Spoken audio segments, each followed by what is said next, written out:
and Um, for which it stands, Hands. one one nation, One nation, nation, under under under God, God, indivisible, indivisible, with with liberty. liberty and liberty justice. and justice. for all. justice for all. Thank you.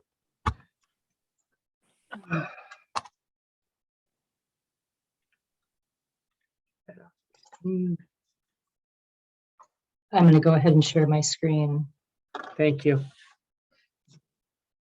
All right, moving on to item 3, approval of agenda. Is there anything that we actually need to add to the agenda? Patty, we talked about covering your item under 9A item 2, so Miss Alyssa Delgado, what was your item that we talked about asking if we could add it? Yes, I wanted to add an update about how the volunteer event this past weekend at Doyle Kennefic Regional Park went. where would you like to add it? Somewhere. Under informational items would be fine with me. All right. We will add it under what, 9A item I. Mhm, Is that where we're adding it? that sounds good.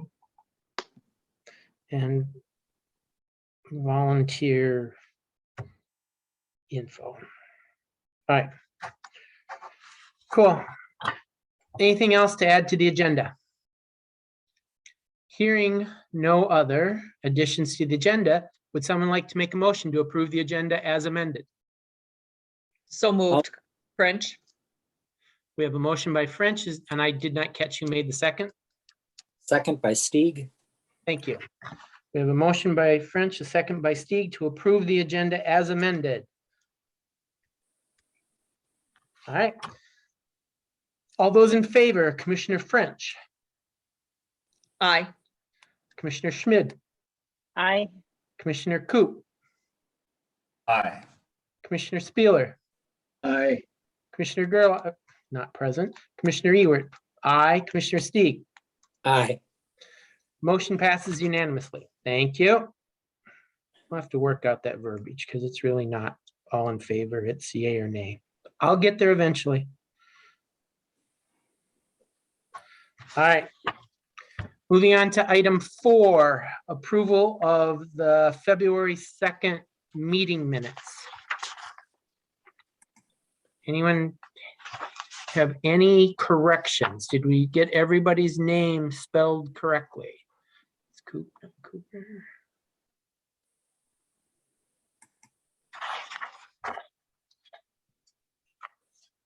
Corrections, anyone?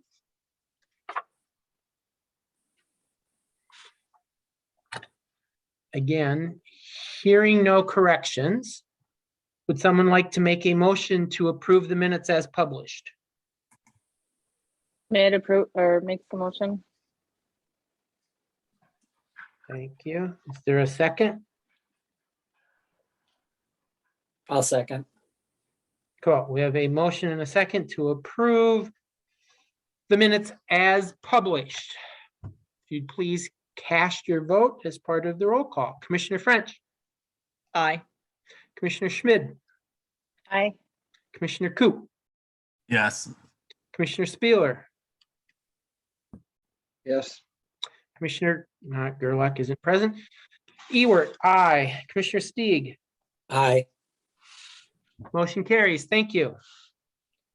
We are now moving on to item 5, recognition of interested citizens for items not on the agenda. I don't believe we have anybody on the call, correct, Patty? That's correct, commissioners, and I did not receive any written or any requests to be a part of the meeting or to submit written comments to be read. All right. Moving on to item 6, operations, maintenance, and natural resources. We don't have any items under that section today. Okay. All right. Moving on to item 7, outreach, visitor services, recreation, and education programs.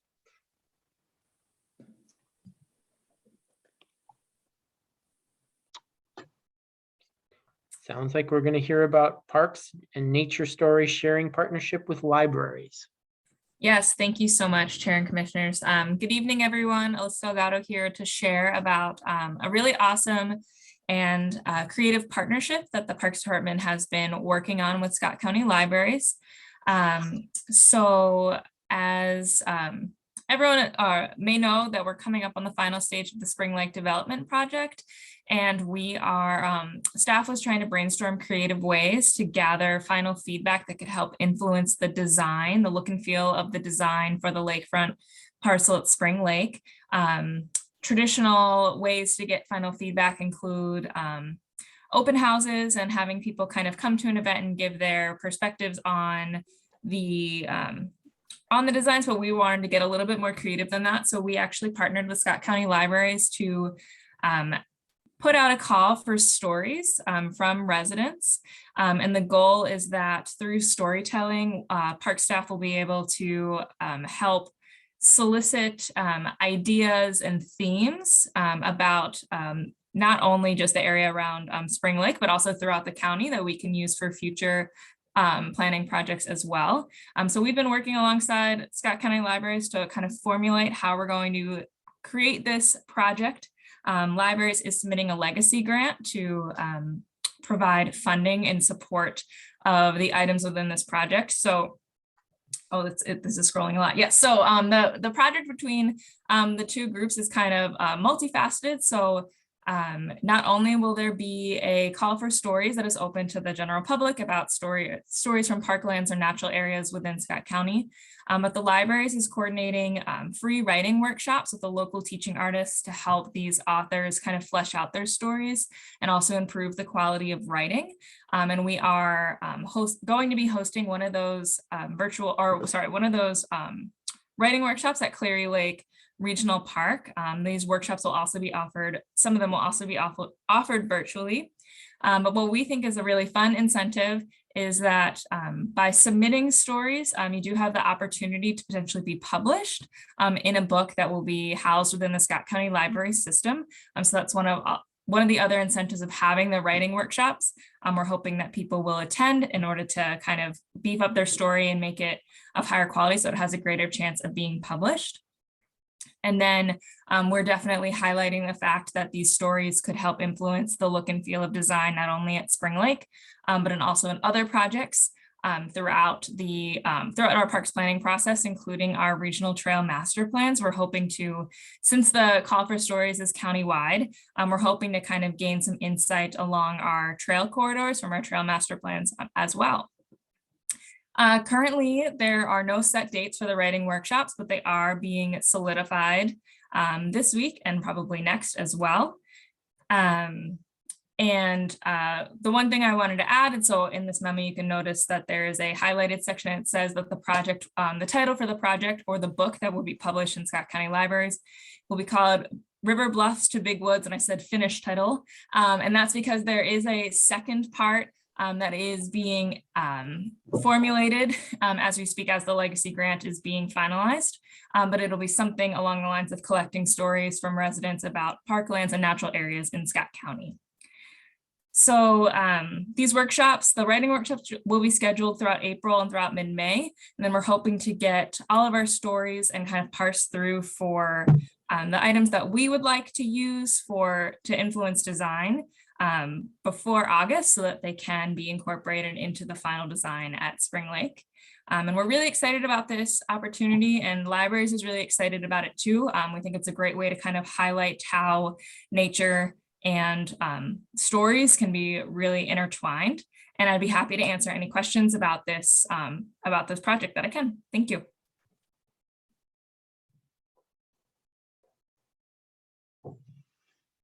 Any questions?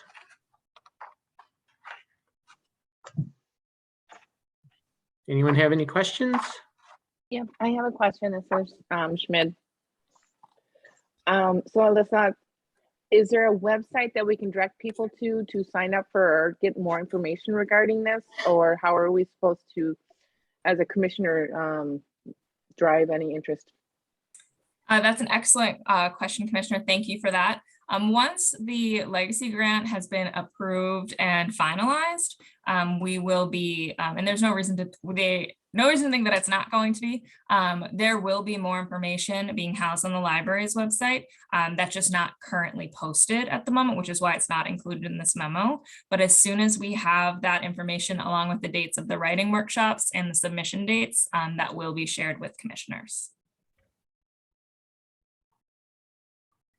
Thank you. Any other questions? Any Mr. other? Chair, Yes. May I just want to make sure the commissioners have their opportunity to ask their questions, but I wanted to make a comment. When the Go time for is it.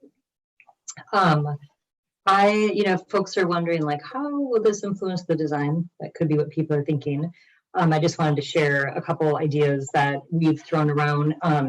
Potentially a story or a part of a story could lead to maybe we give a name to what will be the new entrance drive into the site, or maybe we name a picnic area after something that happens in a story, or maybe there's some piece of artwork in the future that is inspired based on a story.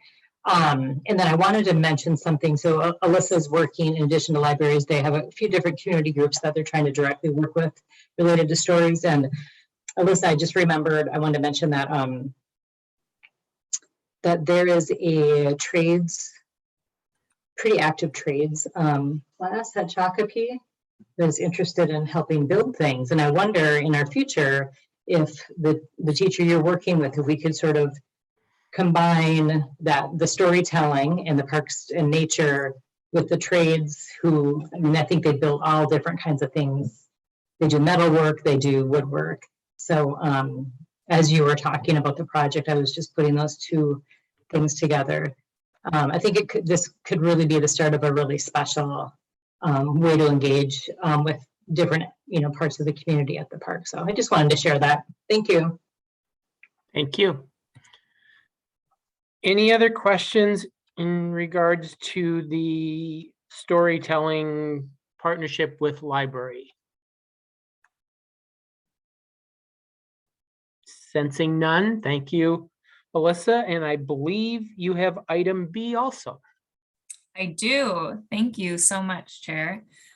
Yes, so I wanted to give an update on the Cedar Lake Farm Equitable Shore Fishing Improvement project for the new commissioners.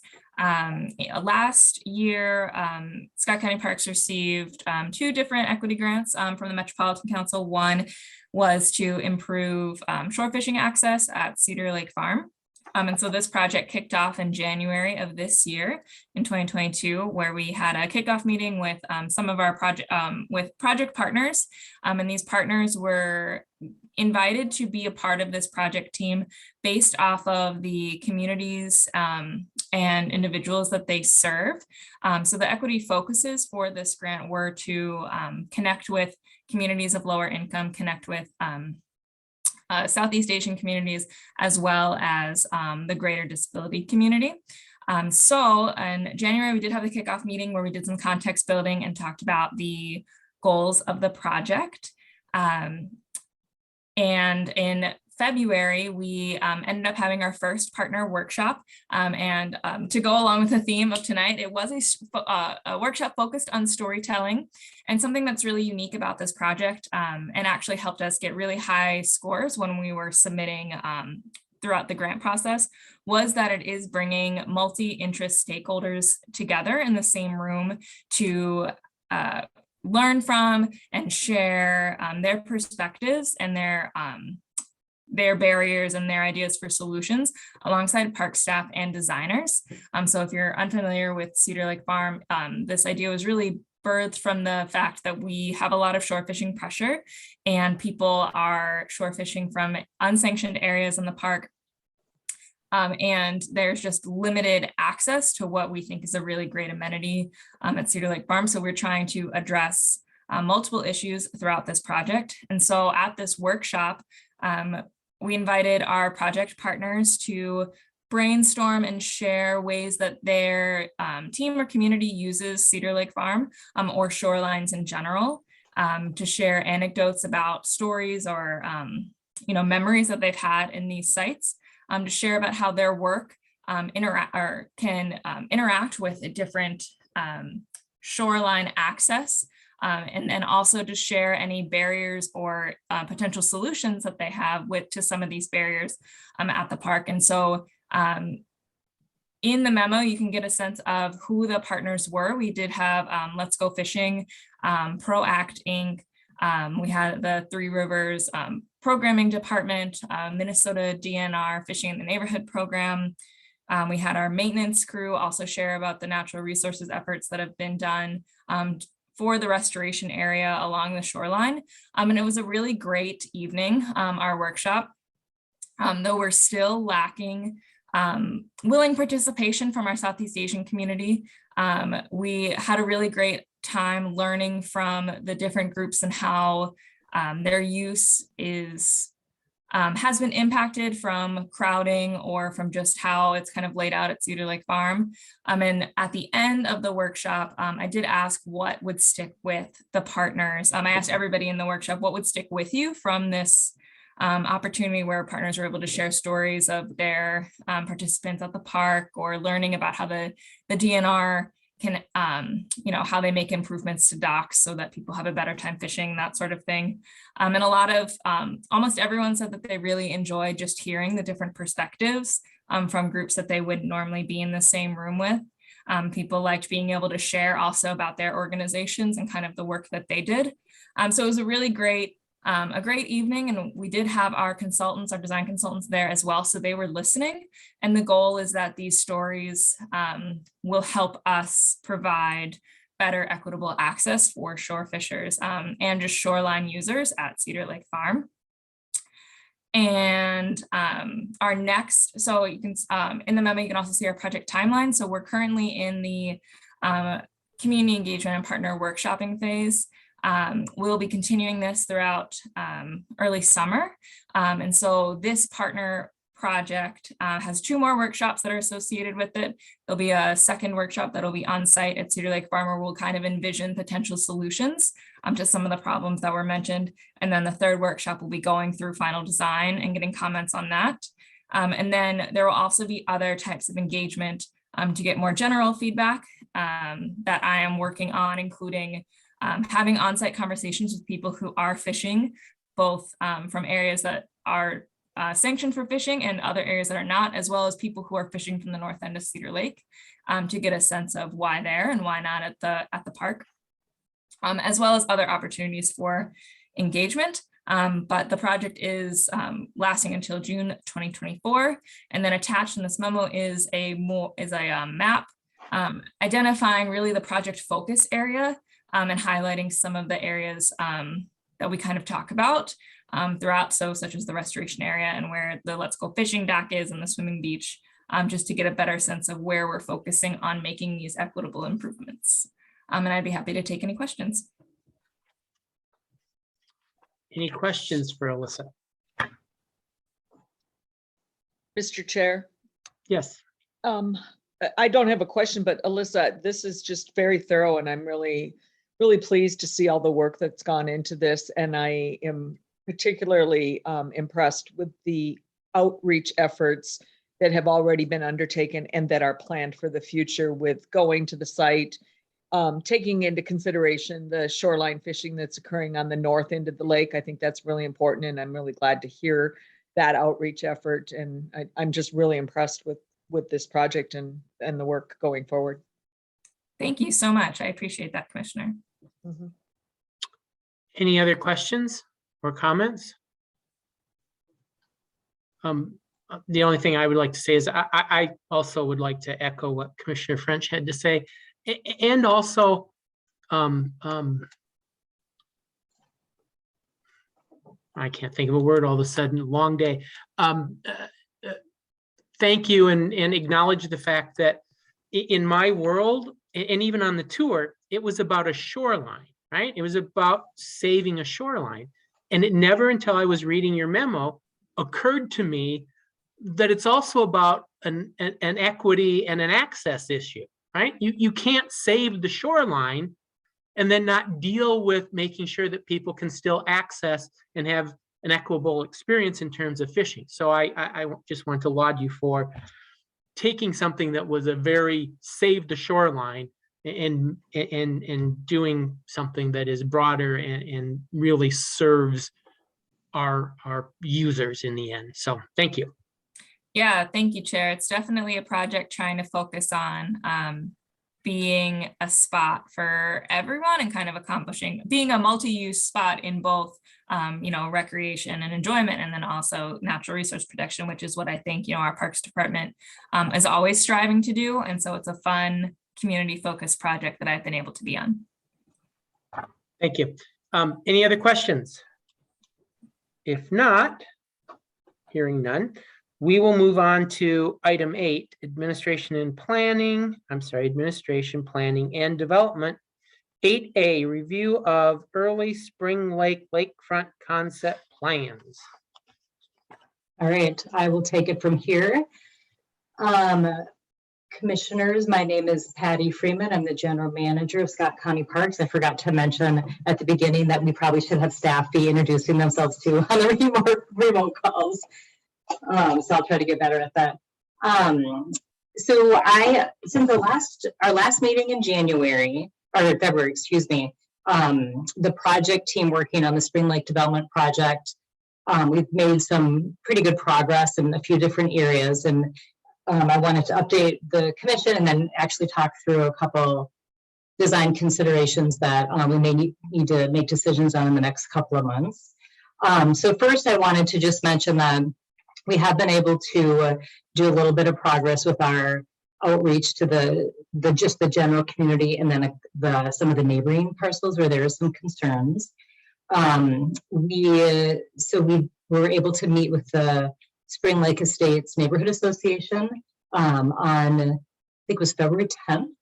And we introduced to them this idea of the shared entrance driveway. And that meeting went good as sort of an introduction. We're scheduled to meet with them again on March 10th. And at that meeting, we'll be showing them some very early drawings of what shared entry could look like. And in a few minutes, I will share those with the commission too, so you have an idea of what we're considering. We also were able to have a little bit of an update for the city council, City of Prior Lake, and actually the city staff ended up doing that for us because of availability. And we will be going back to the city council. We just don't have a date yet. I will be visiting with Spring Lake Township at their annual meeting on March 8th to share about this project and get feedback. The Spring Lake Association, so that's the association for all the homeowners that live on Spring Lake. They have their annual meeting at the end of April. And I attended that one last year and gave them kind of a heads up about this project and answered early questions. And I will be looping back with them again at the end of April. And then I just wanted to mention, obviously, the Story partnership that Alyssa's doing. And then 1F, we get a break on. I just found out yesterday there is no longer a park commission at the City of Prior Lake, so we will not be visiting with them. I thought that there was a Parks and Natural Resources Advisory Commission there, but Andy Brotzler, the Public Works Director, said they don't have one anymore. So we won't be doing that. Now I wanted to get in a little detail about the neighborhood, the specific neighborhood concerns that we uncovered early on in the project that I mentioned in February. So that shared entrance driveway, and I'm going to change what I'm showing you on my screen here.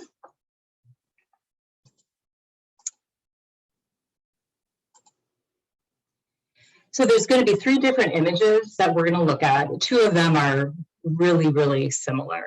So this one here, and then this one, and you probably all you notice that changes the driveway. These are really, really basic drawings that one of the engineers in the county highway office did to indicate, to start telling the story to our neighbors of what an shared entrance drive could look like. So Patty? yeah. All I see is the the writing. I don't see any pictures. Oh, I'm not sure if anybody else sees anything different. do you see an aerial photo? No, we all No. see the write-up, not the picture. Oh my gosh, I've been sharing the wrong screen the whole time. And I was looking at the hard copy, so I didn't even notice.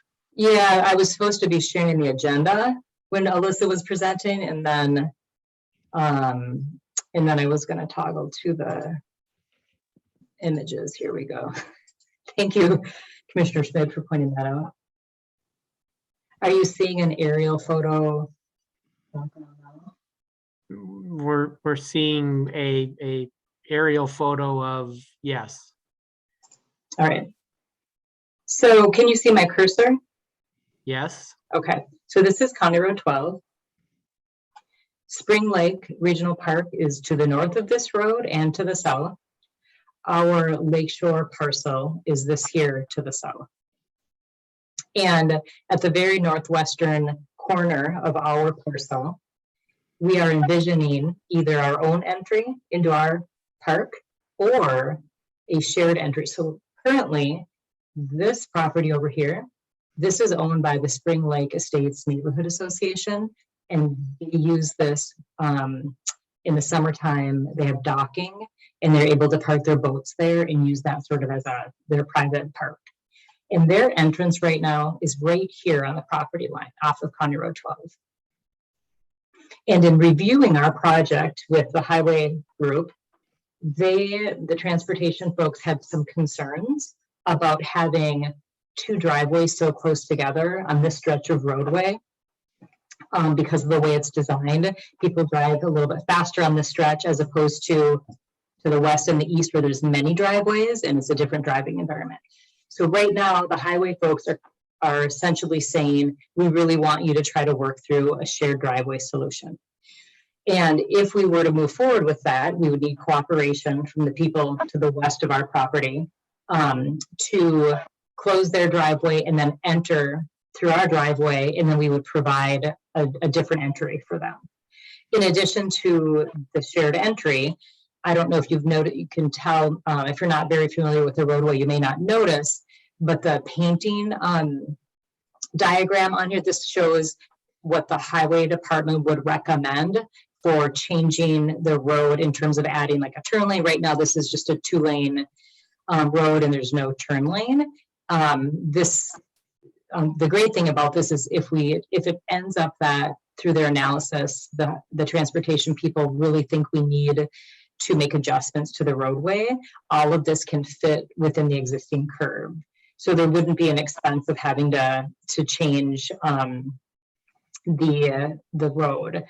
So what this kind of basic diagram shows is this 22 feet would be the width that we typically would have for our park entrances.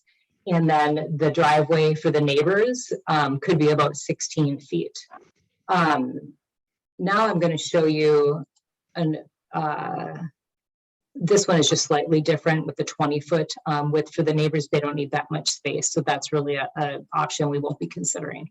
But now I want to show you a little more creative look at the design that takes into consideration some of the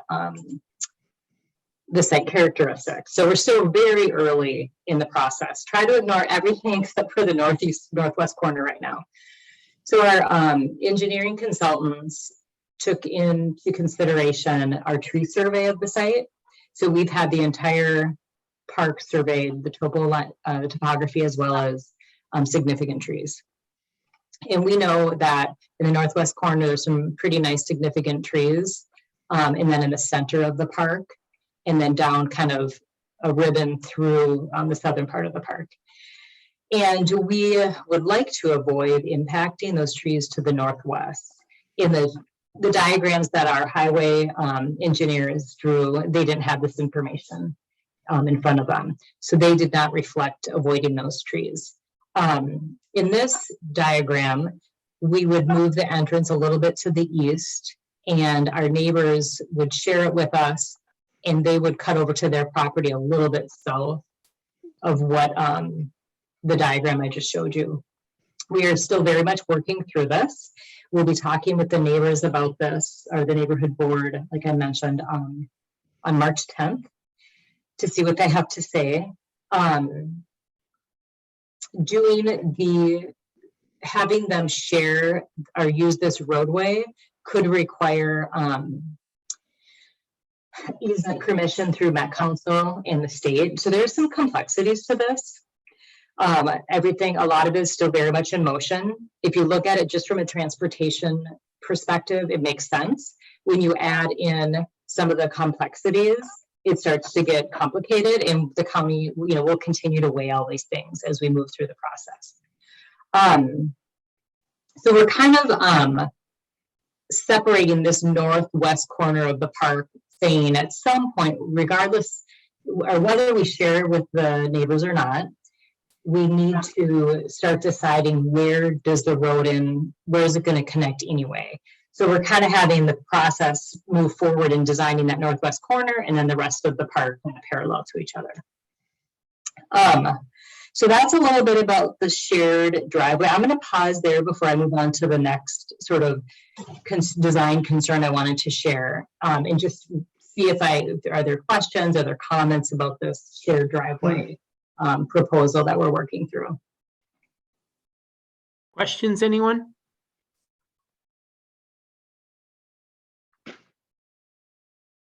I'm sensing none, Patty. Fascinating topic. All right, I'm going to toggle to the old master plan image.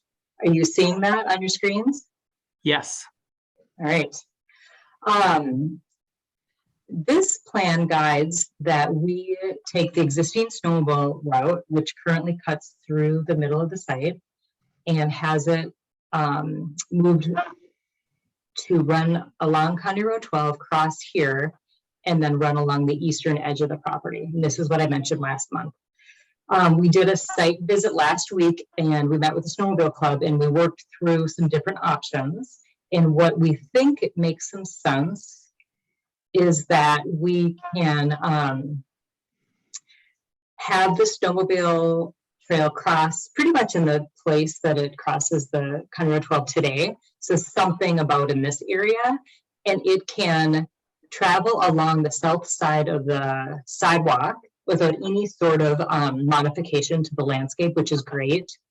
It can go across here and make its way between this stormwater pond that serves the road and this wetland.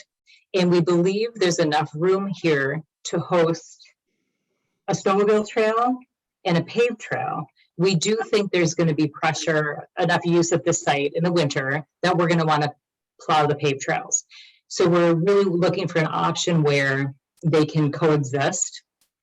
So we think that could happen here. If it turns out there isn't enough room, one option is in the winter, this part of the walking trail, we just don't plow it. And then we also discovered, so currently the route for the snowmobiles it cuts through the site like this, and then they make their way on to Spring Lake by cutting down the bank here. And there's a real old cut in the bank that's problematic. About 10 years ago, we did a project here to reinforce it with the Soil and Water Conservation District. And it was expected to last about 10 years, and that's about what it lasted. And it now would need to be reshaped and reinforced. So essentially, it's a cut down a pretty steep bank. And we deal with erosion, we deal with ice in the winter, hitting against it and reshaping it, et cetera, et cetera. So we were thinking that we would just, through this project, reinforce this area. Well, we're now thinking that there might be a better way for the snowmobiles to make their way onto the lake, and that is right here. The advantage of that is that they would not have to travel through this part of the park in the winter. So we're pretty optimistic that we found some good options for the snowmobile route. It's a really important connection.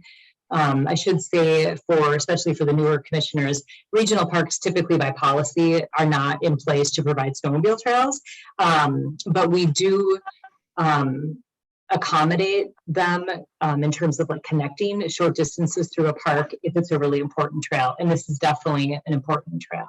It's one of the busier ones in the Southwest Metro. Although I've never used it, so I can't tell you from personal experience. So I wanted to mention that we're making some progress on that, and the neighbor to the east will be pleased because there definitely will be further distance between the trail and their home than what was depicted in the master plan. Any questions or comments about the reroute of the snowmobile trail? So Patty, I have concern about putting both pedestrians and snowmobiles in a space between the pond and the wetland. Any idea of what sort of space that is? Is that 20 feet of space that we can play with? Is that 5 feet of space? It's about 22 feet, but we'd have to do some reshaping. So we're still looking at that, Mark. And you know, one thing that might provide some comfort, we do have other areas in the park where they travel pretty close together. There's a little bit more of a grade difference. And it's a pretty short distance. I mean, we thought about, you know, people's expectations and their comfort levels. And based on the experience with walking trails and snowmobile trails, we felt that it could be done really nicely, that there was enough space. But I think it's actually about 22 feet. Okay, all right. Anyone else have any questions, comments? Mark, I have a similar question, I guess, for Patty. If I heard you right, Patty, the paved trail for pedestrian use would not be plowed in the wintertime. Is that just one section of it or the entire trail that'll be established there? I would expect most of the trails, if not all of the trails, in this part of the park to be plowed for walkers because of the walking demand. But did I hear you right that the one section would not be plowed where the snowmobile trail would be adjacent to it? I said that would be an option. Okay. Yeah, so if, we have quite a ways to go to figure out the engineering on this. And let's say we felt like we couldn't have them far enough apart for a number of reasons. We have the option in the winter of not plowing the section that would be adjacent to it. We could also choose not to plow it just because we don't need this many loops in the winter, right? For winter walking. So there's still some work to be done to figure out how much we can fit in there and what it'll take. So, within, I'd say, by our May meeting, maybe June, we'll have a much better understanding of that. Okay, thank you. Absolutely. Any other questions? All right, sounds like you can move on, Patty. All right, thank you. I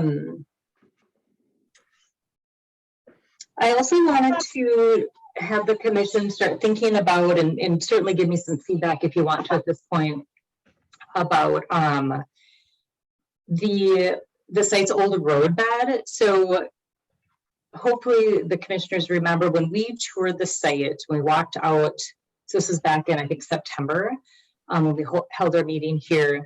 We sat at this interim park maintenance lot, walked to the shore, and there's the real flat area along the shore. And that's the old County Road 12 roadbed. And, there are some opportunities resulting from that old roadbed, right? It's a nice firm surface for a trail. There's some wide open areas where we don't have to do tree removal for views, but it's also kind of unattractive. It's very unnatural looking. And it occurred to me that I was a little concerned that perhaps we hadn't thought about what it will take to soften that look and make it look a little more natural. And I was, because I've been getting some feedback that our budget is going to be kind of tight with rising construction costs. And I was starting to get a little concerned. I did a site visit with Brad Chalk, and he and I both thought, oh my gosh, how much is it going to take to really make the best of this, right, of the old roadbed. And we recognize that it's something that you want to do in this phase, right? If we want to put our major infrastructure in and so that it can support adding future amenities, we want to take care of that roadbed now. I'm happy to say that since I wrote this memo, I've talked to our consulting engineer and our team member that's a landscape architect with the Park District, and they both said, you know, they think it's going to be all right. They, you know, we're not proposing to naturalize the whole thing or reshape all of it back to its normal state, because we wouldn't, you know, we wouldn't be able to take advantage of some of the good things about having that old roadbed. So they said they think they can do some things to soften the edges and naturalize portions so it doesn't just look like this big long roadbed. So I'm feeling a little bit better now.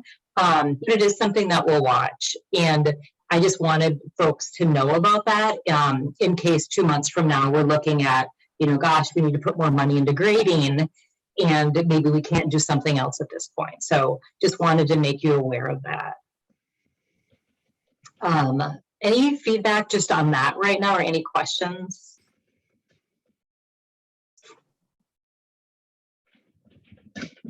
Can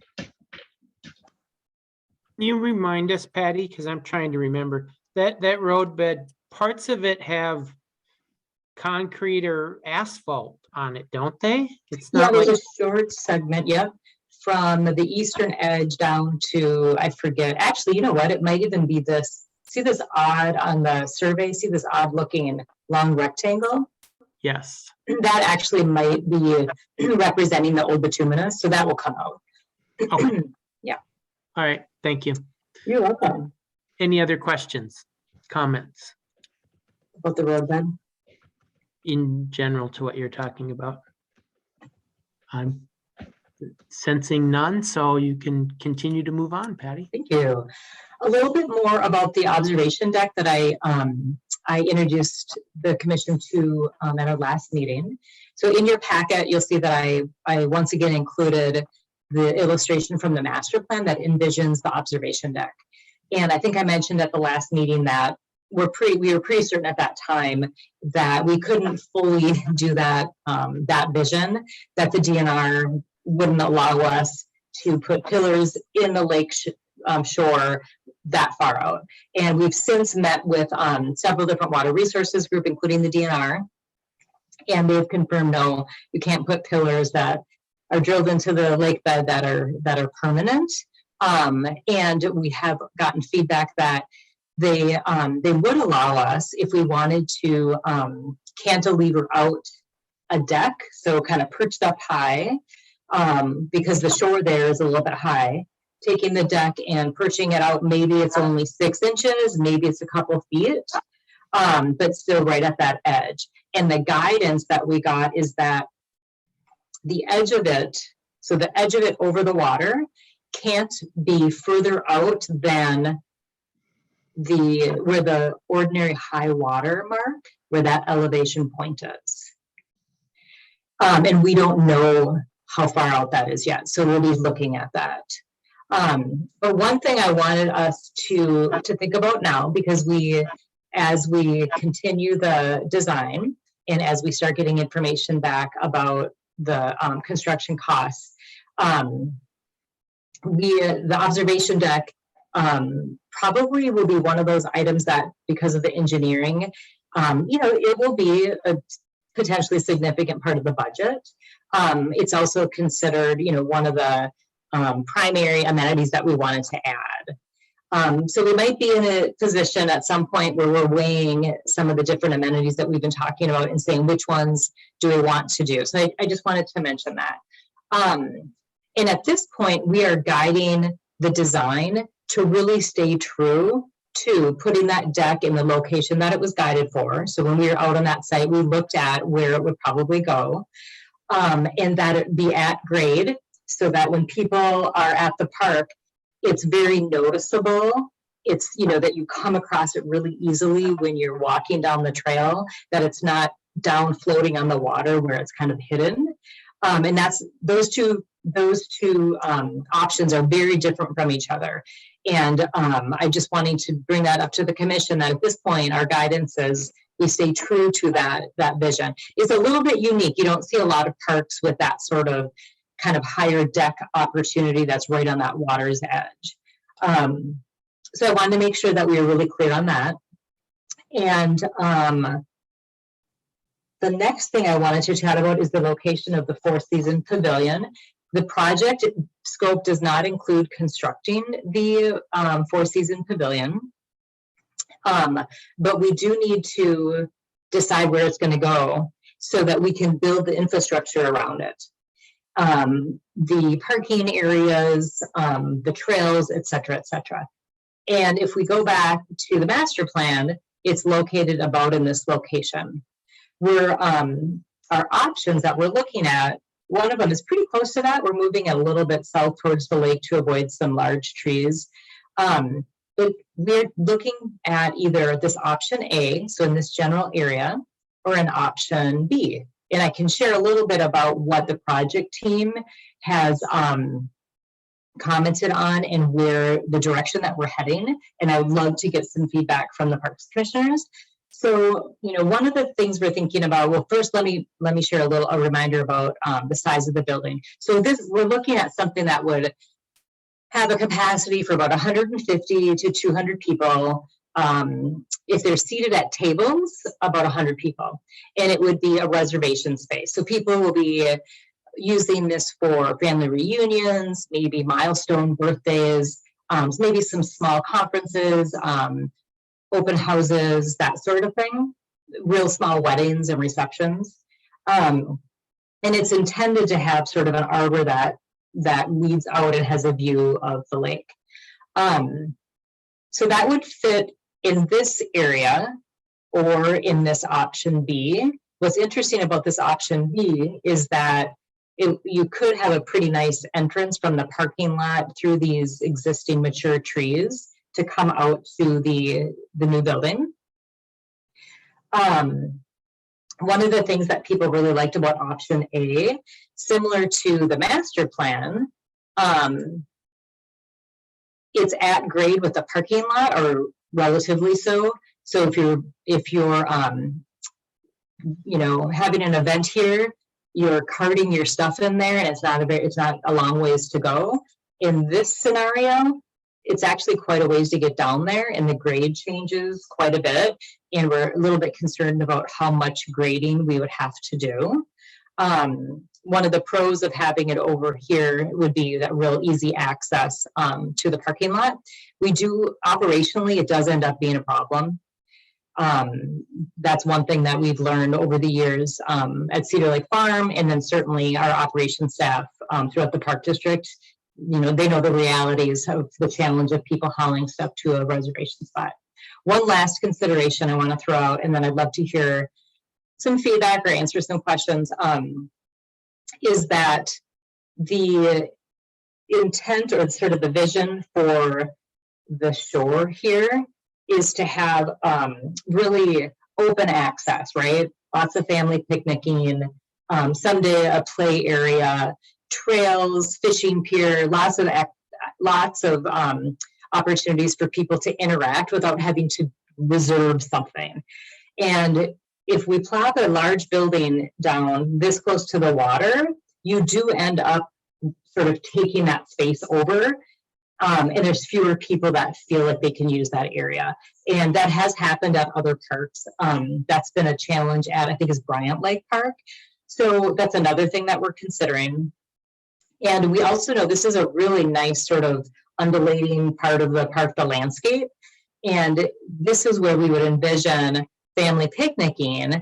And then we have the opportunity for an accessible trail all the way down to the fishing pier. And we think it would be really nice for that fishing pier and access there to kind of interact with more of a, an open family picnicking, like at Cleary, like grilling, where you're not having to reserve the space.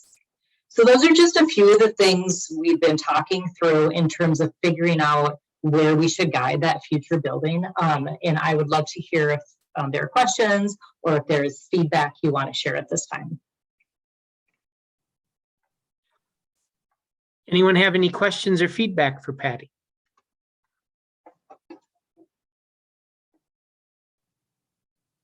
Anyone have any questions or feedback for Patty?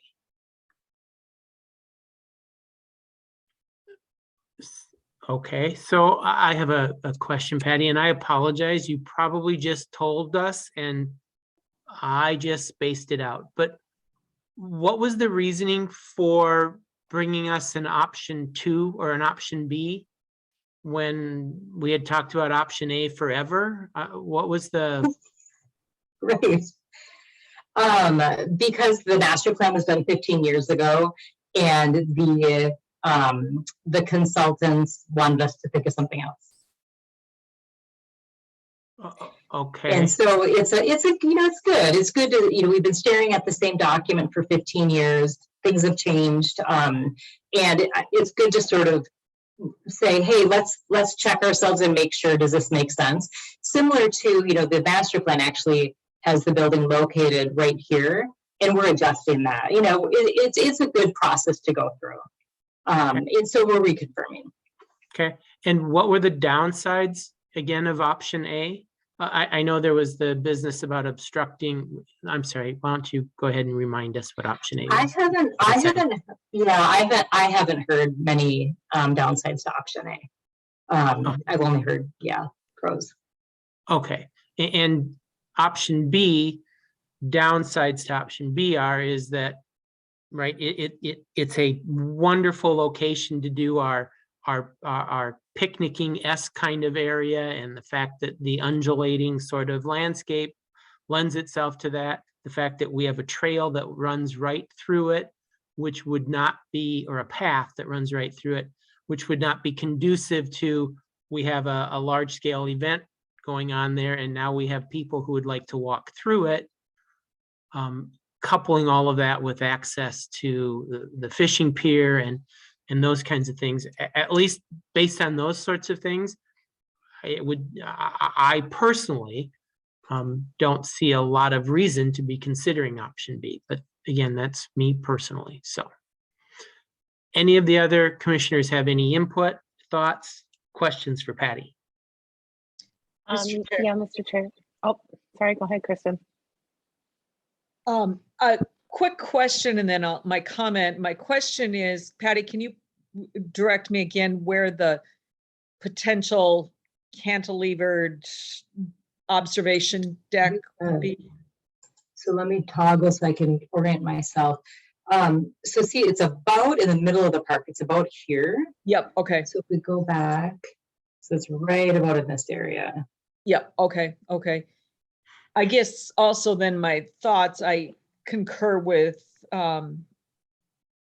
Commissioner Ewert. I'm partial to option A, and even hearing, the various, pros and cons put out about both of them. I think what sticks in my head is having been on the site when we did the tour, I think the vantage points of, the impressive views from option A, I think are a little more panoramic from that sense. And then I am partial to the at grade access to the park pavilion for the multi-use of so many different types of events and so many different types of, needs and disabilities. I like that at grade and the ability to see the amenity a little bit more clearly and the improvements. And then from there, you can explore or, advance through the park as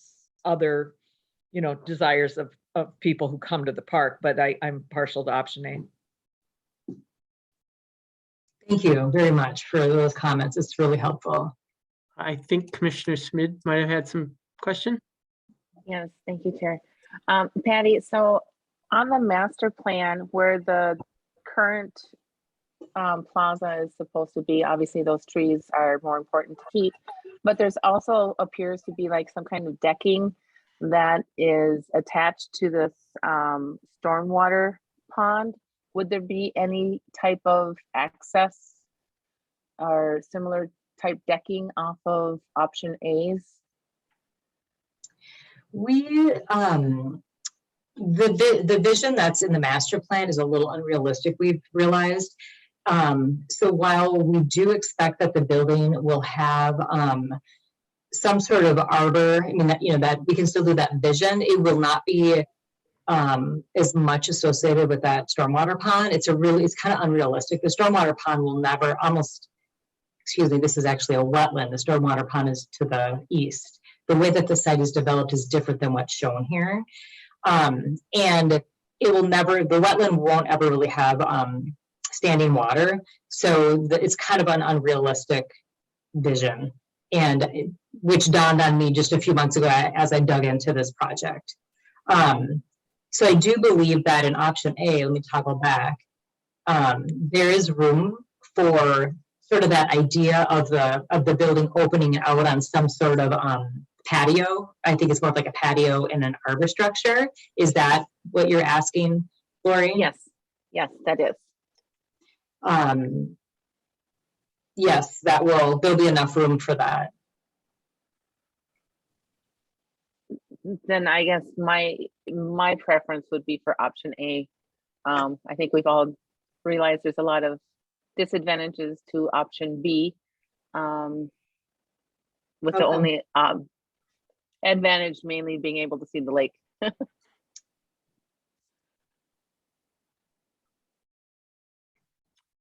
Anyone else care to give any feedback?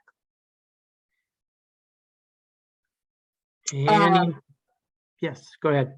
I do have another item for feedback on, or really to make you aware of, that I forgot to put in the memo related to this.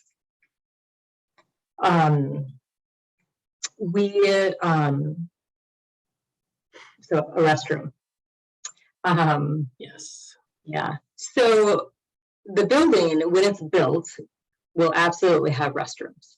And we will have a choice at that time. Do we have restrooms that are available only to the occupants on the inside, or do we add restrooms like in a vestibule area that are always open to the public? We're trying to plan it so that we can do either. But the building, as we know, we don't know when that's going to happen. So I think we all wanted our scope to cover some sort of restroom for this phase. If we put in a vault latrine, similar to the one that's in the north end of the park by the off-leash dog area, that is about $100,000. And it would be, we would be able to hook it up to city service. So it would be a little different from the one on the north end, because the north end actually is a pit toilet. So this would be the same type of structure, but would actually be connected to service. So it would be a flushable toilet.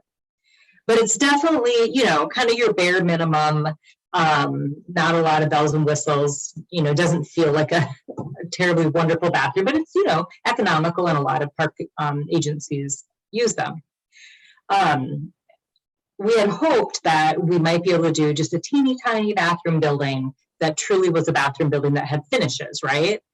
And what we're hearing is that those kinds of buildings are coming in at like $500,000. Right. And so we will have to make a decision. And it's kind of complex, because if we end up spending $500,000 on a building, or let's say we can do it for $400,000, then we're going to want that bathroom to be in the exact right location, and we're going to want it there for a really long time. And what we're trying to figure out is, if we actually go with option A for the building, and we have the restrooms available on the inside, and then also, you know, in a vestibule for everyone to use, it's the adjusted A location is actually probably in a really great location to centralize the bathrooms and not have like a satellite bathroom over by the fishing pier. So we are actively trying to figure this out. What is the best thing to do? If we were to install a vault latrine and put it maybe towards the fishing pier, I mean, that's something that maybe it could go away later. Maybe we move it to Cleary when we can do the upgrades at the campground. So I'm not looking for necessarily direction on this right now. I just wanted the park commission to know that we're kind of wrestling with this. I don't think that, based on all the conversations we've had about this project, I don't think that going without a bathroom at all is a great option. Or if we did that, it would be, taking a 90-degree turn. That's really probably the only thing, if we feel like diving into that, I would take feedback on. So, no bathroom, a porta potty, vault latrine, or a nicer bathroom. That's what we're wrestling with. And we have some time. Patty, what's the cost of a vault latrine? So it is around 80 to 100,000, and that includes, the installation and the cement work around it to have it just complete. The unit itself is only like 50 grand. And what's the time frame on a pavilion ballpark? Are we 5 years out? Are we 10 years out? Oh, it's really hard to say right now. We have this ARPA funding at play, and while the county board has not identified that for Spring Lake Regional Park, I do think that there's enough in flux that we could shift some other dollars around so that our regional funding in a few years could be used for a building here. But those conversations really are still happening. So there's still a lot of unknowns, and we probably won't know, I would say, maybe for another couple months. So it's an active conversation, Mark. I don't know. And my reason for asking, and I'm sure that in the minds of other commissioners, if you're talking from the time frame that we put a bathroom in down by the pier, whenever that is, if that's 3 years from now, we're at that point or whatever. If the building's a year away from there or 2 years away from there, well, then maybe, a blue porta potty sitting there for a year is an acceptable thing. If when we get to that point 3 years from now or whenever, and the building is still 10 years out, then there's a different answer. And that's the reason I was asking is in my head, depending on the window between A and B, perhaps a porta potty is an acceptable answer for a period of time. My period might be 2 years, somebody else's might be 6 months, but it's a discussion at least. That's my reason for asking those questions. Thank you. Anyone else have any questions?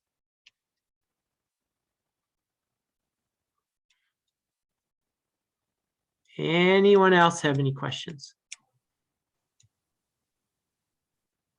My only other comment, Patty, and I apologize, but to go back to the observation deck, if you're going to tell me that it's $200,000 to add 2 feet of overhang on a deck, we have to have a discussion. Right? So that's my only comment is if we're really going to get 1 to 3 feet of overhang, then it better be a reasonably priced, in my mind, overhang. So that's my only other comment. Any other questions from anyone else? Hearing none. If you want to move on, do we have more to cover on that topic, Patty? We don't. Thank you so much for taking the time for that feedback. It's really, really helpful. Just a sec here, I'm gonna stop sharing. All right, so then we are moving on to item 8B, Highway 27 and Cleary Lake Regional Park impacts.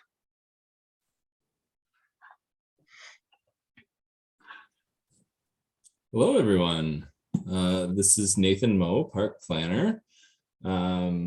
I do have an update for you about the CSAH 27 project and the kind of the status of where it's at. As you may remember from a couple of previous PAC meetings, we have had discussion on this.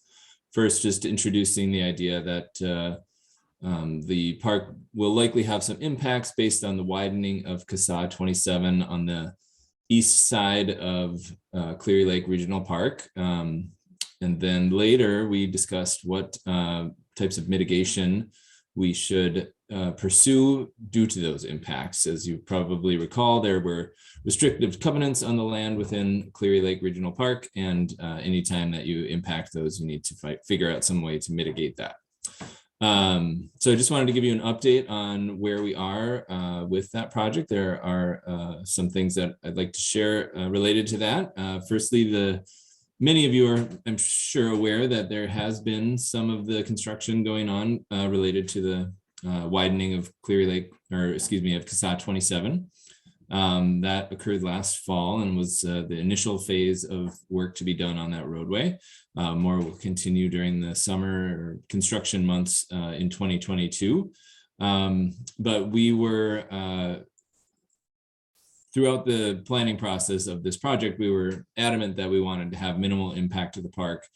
So the highway department has been very helpful in making sure that our disruption was minimized, doing it in a time when it wasn't the peak summer use around the lake, and then making sure that that trail loop was made whole very quickly. So we were thankful for that. And we should see no more significant disruptions within the park. As it relates to the mitigation project, in that May 2021 meeting, there was a discussion at the PAC about what our preferred option would be for a mitigation project, and there were several different options on the table. In the end, all of the members of the PAC at that time had voted for a stabilization project to support water quality within the lake, and that is the project that has moved forward. That project is being led by Three Rivers Park District's Water Resources, with influence from our maintenance supervisor, Justin Markison. And at this time, we are just waiting for our final permit from the city of Credit River. And then we will go into a bidding process where we will, I think, see work completed next winter. We're also trying to have minimal disruption related to that that mitigation project. So we're waiting for winter when the ground is frozen, and we can have limited impact at the golf course and things like that. I should say that that mitigation project was a new project or a new approach to mitigation from Met Council's perspective, and there was significant discussion about using a project to improve the environmental quality of the park rather than acquiring lands elsewhere in the park or elsewhere in the system. So there was, through the MPOSC, CDC, and Met Council process, that there was some discussion about should that be the way that they use that, but ultimately it was approved by Met Council, and that is why we are continuing to move forward with that.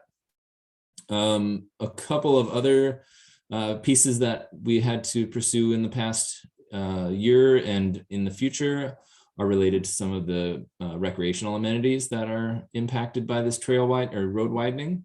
One is one of the golf course holes will be a bit more exposed and a bit just a little bit too close for comfort as the road widens. So last fall, Justin Markison was involved in finding a contractor to move the tee box for hole 6 forward just a bit, and they had some drainage issues there as well. So it will be a more sustainable location for that tee box, and that has already happened and should be ready for the golf season, hopefully coming up here very shortly. And then the other piece that will change eventually, currently the cross-country ski trail loop that exists in the northeast corner of the park is continuing to operate as it functioned previously. In the future, Justin and his team will work to reroute that so that it's a little bit more protected from the road. It's certainly not, it's not within road right-of-way or anything, but there's one small section, if you recall from some of our previous discussions on this, that was a little bit close to the road. So they're going to move that in preparation for next winter. There is also something that was uncovered during the construction related to stormwater. Last fall, they realized that there's a small design error, and they recognize that we need to adjust our drainage concept slightly. And so in your packet, there is an attachment to this memo that depicts a small additional area that we are requesting a further drainage utility easement that Highway can maintain, so they can get in there and clean up anything that is related to that stormwater drainage. We're going to MPOSC tomorrow, actually. I must have added a 1 in your memo because it says March 21st. It's actually, well, I don't know what I did there. That wouldn't make sense. Today is the 2nd. It is going to MPOSC tomorrow. So we don't expect there to be any problems with that moving forward, but we do have to go through that process again because there is a change to the easements, and just wanted to let you know about that. And I think we should by April have a full update for you related to if that was approved or not. So I just want to provide that update. I'm happy to answer any questions that you may have related to that and the process that we're going through, or any of the mitigation steps that we've taken to this point. Anyone have any questions for Nathan?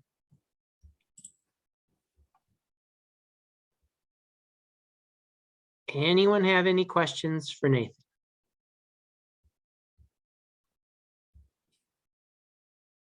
Hearing none, thank you very much for the update, Nathan.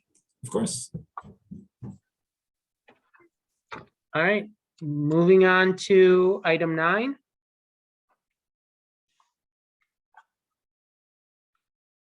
Item 9A, projects, other updates, the Nature Connection. Staff does not have a prepared nature connection, but certainly if any of the park commissioners want to add one at this point, I think that'd be great.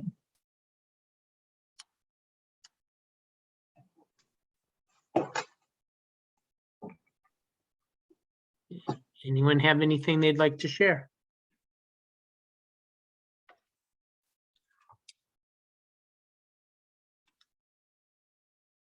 I'm not sensing or hearing anything, so we're going to move on to item 2, or item II, which is other.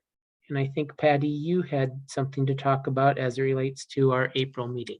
I do. This is kind of exciting. So while we are planning on holding our April meeting over Zoom, I'm reading the tea leaves, and I think that, excuse me, that there could be a change in guidance at the county about in-person meetings. We did just get an update that both at Three Rivers Park District and Scott County, that staff no longer has to wear masks in the workplace.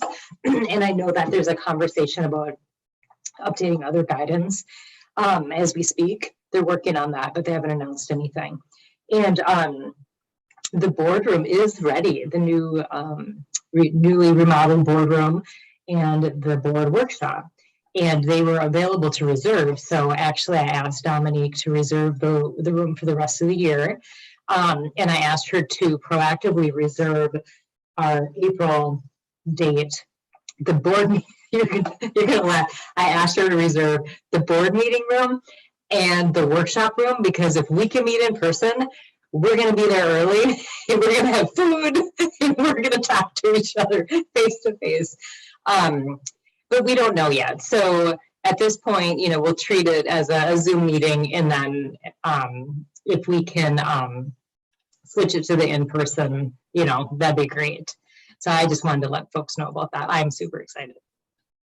Cool, thank you, Patty. Moving on to item III. Alyssa, you were going to talk to us about a recap of a recent volunteer opportunity. Yes, thank you so much, Chair. Hello again, commissioners. Yeah, so I wanted to share about, I gave an update that we would be hosting a volunteer event with our partner Great River Greening at the future Dole Kennebec Regional Park site. It was a snow seeding event. And just like last year, we actually ended up with really great weather for the event. It's really tough when you plan a winter event because you're like, is it going to be -20? It might be. And it was actually a really beautiful day on Saturday. I wasn't there, but I did hear that there were 21 volunteers on site that helped cast some native seed into some of our prairie that was recently burned. And I'm going to try to share some photos if I can. And these were provided by Great River Greening. Can you guys see the photo of? Yes. Okay, great. So these were provided by Great River Greening. They're available on their Facebook website or on their Facebook page. They're just some really great photos. I mean, you can tell that it's a gorgeous day. And it looked like everyone who was there had a really great time. So it's always great to know that we were able to get people out at Doyle because it really is such a beautiful place. Some of the comments were people were very eager for Doyle to be open. Everyone likes the opportunities to get out there when they can. But I did instruct Greening to be careful about how they answer that question. And they said that everyone understood and they're just really looking forward to when, things were ready. But yeah, so these photos are available. It turned out to be a really great event and we can't wait to see kind of how the prairie responds in the spring. Cool. Thank you, Alyssa. Anyone have any questions? Any questions? Sensing none. Thank you very much for the recap, Alyssa. Moving on to item B, advisory commission reports. Anyone have anything they'd like to chat about or inform the board about? Hey, Mark. Yes, Eric. Hey, I know last Saturday was a free snow day at Cleary Lake Park. I wasn't able to make it there because I was up on the Berkey Trail. I would like to know how it turned out, how many people showed up, what the feedback was. I was cross-country skiing on Monday and I saw a big, snow, like someone was riding in the snow, said, "We love Cleary Lake," which I thought was a great thing. So maybe that happened on Saturday, but it'd be interesting to hear feedback from Patty or someone from staff that were on site. Eric, we're actually collecting all of that. Lynn was meeting with Tom, I think, was it today or maybe tomorrow? So what I do know is there was no no calls of like, oh my gosh, this isn't working or that isn't working. Last year there were some kind of overwhelmed calls related to the event. Rumor has it that it went really well, but I don't have the full breakdown from Tom yet. Got it. Yeah, but I can get it and email it to you for sure. Yeah, that'd be great. I mean, from what I heard down here in the cities, it was a perfect day on Saturday. The weather was nice. We just got some fresh snow on Thursday, Friday. So you can't ask for a better day to have it. Mm-hmm. Yeah, we definitely lucked out. Yes, we did. Yep. And I went to Murphy on Monday because I was really excited because I heard that they groomed his trails on Saturday or Sunday. Unfortunately, by the time I got there on Monday, there were hikers everywhere. At least you could see the footprints everywhere between hikers and dogs all over the Murphy trails. In addition to it, the bikers were out there on the mountain bike trails and it was like 44 degrees. So there's a lot of concern. So if you look at the Facebook pages for the single track for Murphy Hanrahan, they're not very happy out there. And neither are some of the skiers that I ran into on Monday. No, go ahead, Patty. Eric, did you say that are you thinking that the hiking and the dogs on the ski trails happened during the snow day? No, I think it just happened in general since it was so warm on Saturday, Sunday, and Monday. Okay. Everyone's been pent up and they Especially on just Sunday. And I ran into a friend of mine out there. He goes, I told someone to get off the trail and the guy said, you should get off this trail and you should go somewhere else. Go over to Cleary and don't ski here. So I thought it was a little rude, but it's just one of those things that we have to deal with as being skiers and a very limited time frame for the ski trails to be open. Unfortunately, I didn't catch, any names or photos of them or even license plates. But like I said, it's just a concern that a few people brought up to me when I was out there. And I said, don't worry, I've got a meeting on Wednesday. I'll bring it up to Patty and the team. So Yeah, I appreciate that feedback, and we'll loop back with Tom and Justin and think it through. It's frustrating. it is, right? So but it does happen, unfortunately. But there's not much we can do when we can't find them out there. Yeah, I wonder, it seems to happen a little bit more when we've had a string of like bad weather and then you get a good weather forecast and everyone just needs to get out. And I wonder if we could do a better job of predicting that and trying to do some I mean, it'd be challenging, but some proactive something like maybe on social media, reminding people, hey, watch for trail signs and where skiing, where you can ski, where you can bring your dogs. Yeah. Yep, and it's tough with Murphy Hanahan because it's not groomed very regularly, I should say. So like Cleary's groomed every other day.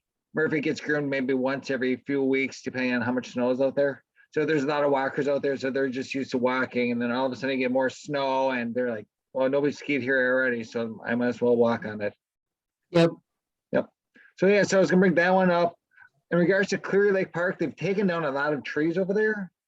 I mean, a lot. It's just amazing how many trees are down, especially right in front of the chalet or like the conference area that we have down there by the lake.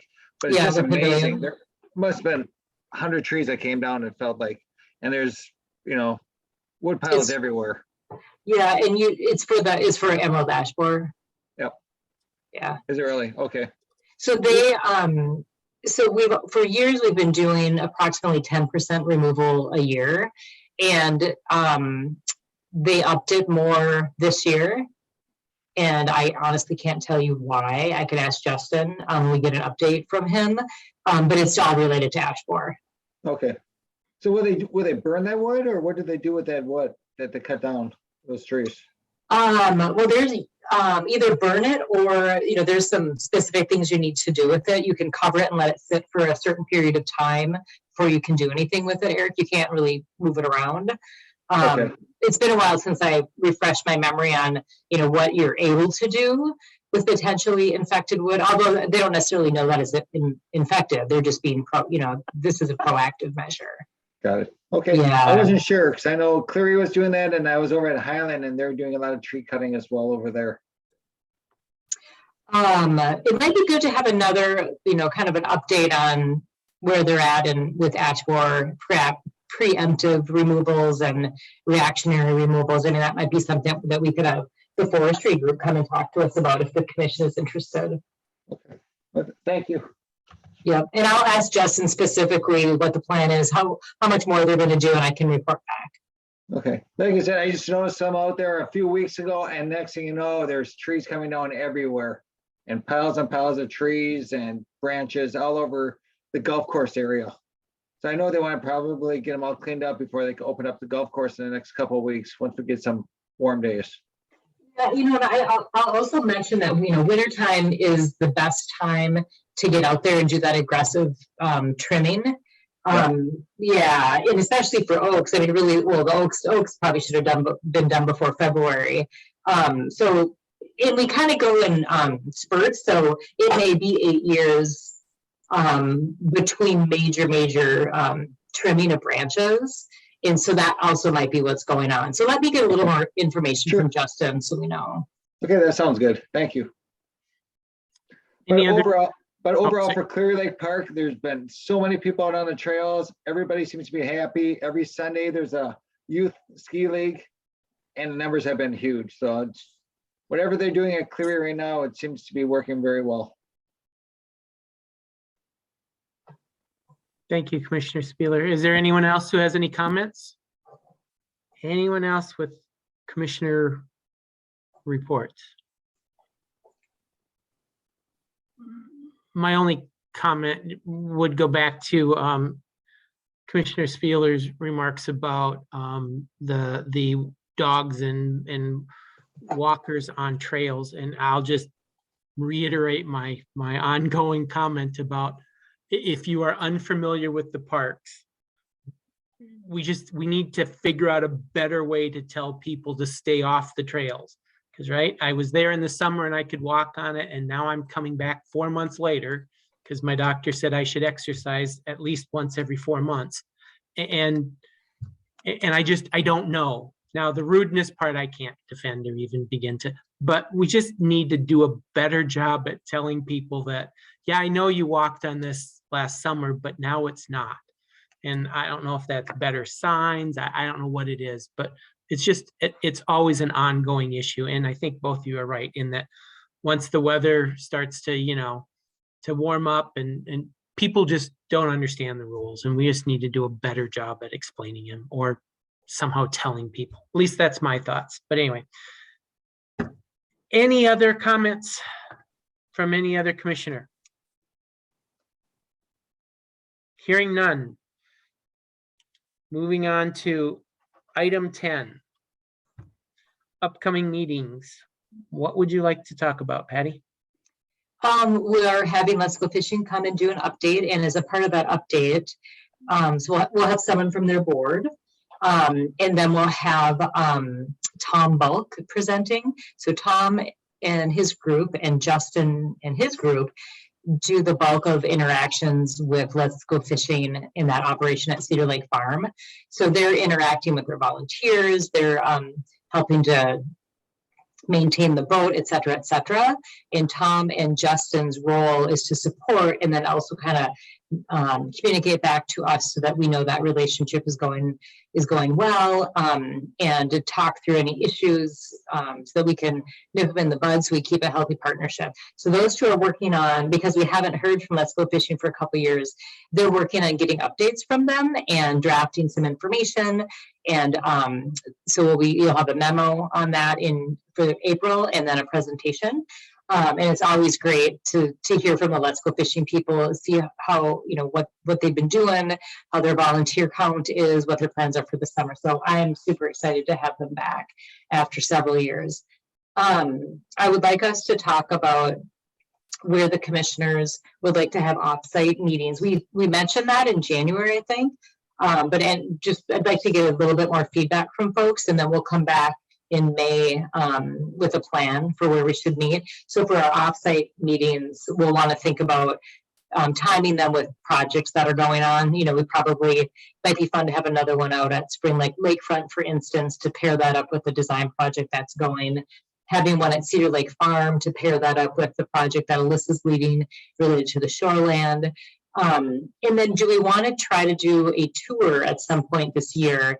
And, what should the tour be? What should we be focused on? I would love to have you think about that between now and our next meeting, and staff will as well. And we'll probably come with some suggestions for some dialogue and confirming that. We may have an update for the Spring Lake Lakefront project and Cleary Master Plan. And at this point, those are the items we're planning.